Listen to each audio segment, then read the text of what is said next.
All right, Dusty. All right. We did it. Heck yeah, we did. Okay, 4-day adventure to Texas to hunt these animals behind us. A day out here, setting up yesterday. I mean, we've really gone to a huge effort to pull this off for 100%. you guys and for Modern Huntsman. So all these recipes are going to be in the Modern Huntsman cookbook. But we're going to talk you through where we're at with our animals, mistakes we've made, and how things are looking. How are you feeling about it? This is your first big cookout, right? Yeah, it is. Feeling good. I've learned a lot, just kind of, especially with fire placement. Yep.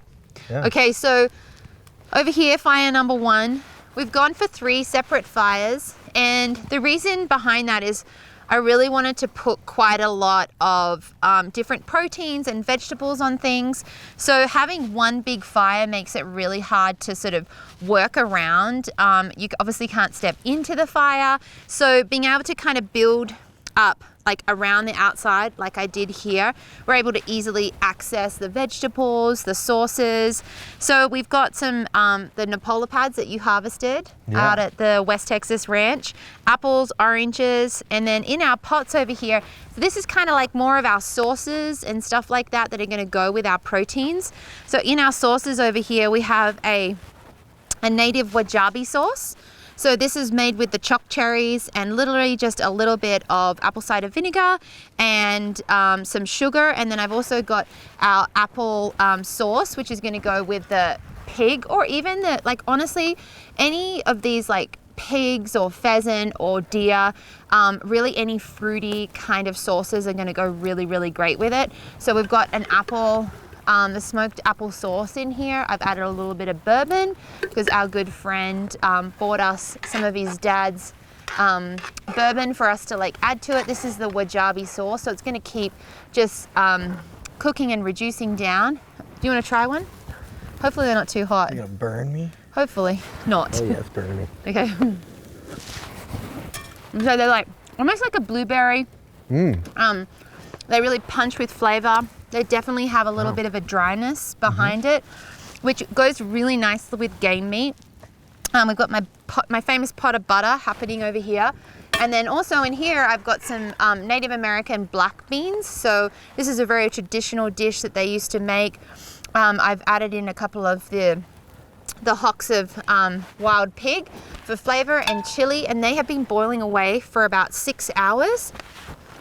Looking really tasty in there. They need a little bit of seasoning. I'll do that right at the end. We found an old wagon wheel that we thought would be really rad to hang some of the veggies on. And then when we come over here, we've got some quails, Dusty's pheasant.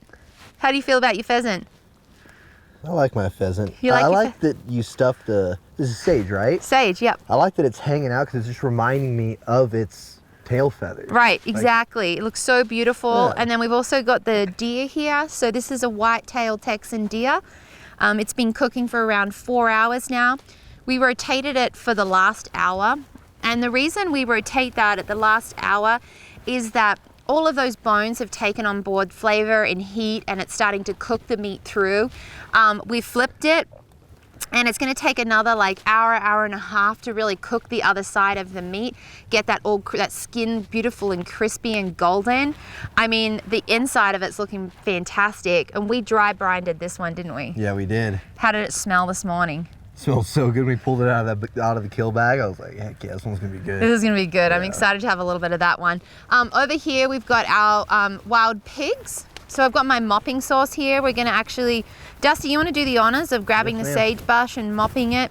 Probably one thing you'll like notice is that the metal pig, it's kind of burnt through the ribs a little bit. And that really is just because there was too much heat going on. So what happened is, obviously this is like the really like sensitive, like kind of place that doesn't have a lot of meat on it to protect it. So it is hard to navigate how to cook these. I always, as you can see, I've pushed my fire pretty far out to the sides here. This is really what you want to do. Same with the deer. You can see I've pushed my fire out to the actual sides of the deer. And the reason being is I'm trying to protect that like middle part, the ribs, and not burn through it. Our deer hasn't burnt through yet, but it's still going to be absolutely delicious. The two baby pigs are looking like perfect. We flipped her probably half an hour ago now. You can see all that golden color on the back of the skin, taking on board all that beautiful smoke mesquite flavor. And then Dusty's mopping them right now with our mop sauce. So that's like molasses, orange. It's got some of the chili in there. This flavor is gonna like blow your mind. I'm sure you guys are gonna be wanting to jump through the camera right now. So you're probably wondering how the heck you're gonna break this down and eat it, right? Oh yeah. Do you have any idea?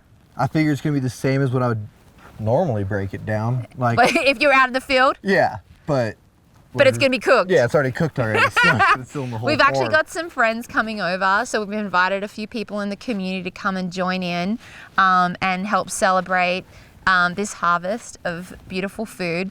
So I guess with whole animal, like Dusty said, it's just like if you're out in the field. We've got a beautiful table set up over here. We'll actually take the animal over, we'll chop all the wire off, we'll bring the sauces, and we're just gonna start carving into it. We will make sure we give it a little bit of rest time. The way I actually do that is a little different than if you're in the kitchen at home. My rest time, actually what I do is I actually just let the fire start to smolder out. And as it starts to smoke, so I probably won't be adding too much more wood to this scene. The reason being is that there's probably enough heat in this to really get it fired up and not need to add any more. Otherwise we won't get that rest time. So we have an hour more of cooking, half an hour rest time. This amount of wood seems pretty good to me. Cool, right on. Well, thanks again, Excited. Dusty. Thank you. We're going to show you guys what this looks like when it's all cooked down. If you would like the recipes, buy the Modern Huntsman Cookbook. Please let us know what you would like to see on some of these episodes. Dusty and I are going to be hanging out a bunch more together. We're going to be going shooting fish, finding other animals, cooking things down, going on some wild adventures together. Yeah. So let us know what you would like to learn. Dusty has an incredible YouTube page. I do. Make sure you subscribe to both of our channels. Leave us comments. Hit the bell button so you know when the next episode's going to be up and coming. Anything else you want to tell them? No, just tune in because we got some more fun stuff coming. I know it. It's going to be right. Yeah, we're going to have a good time. Thanks for joining.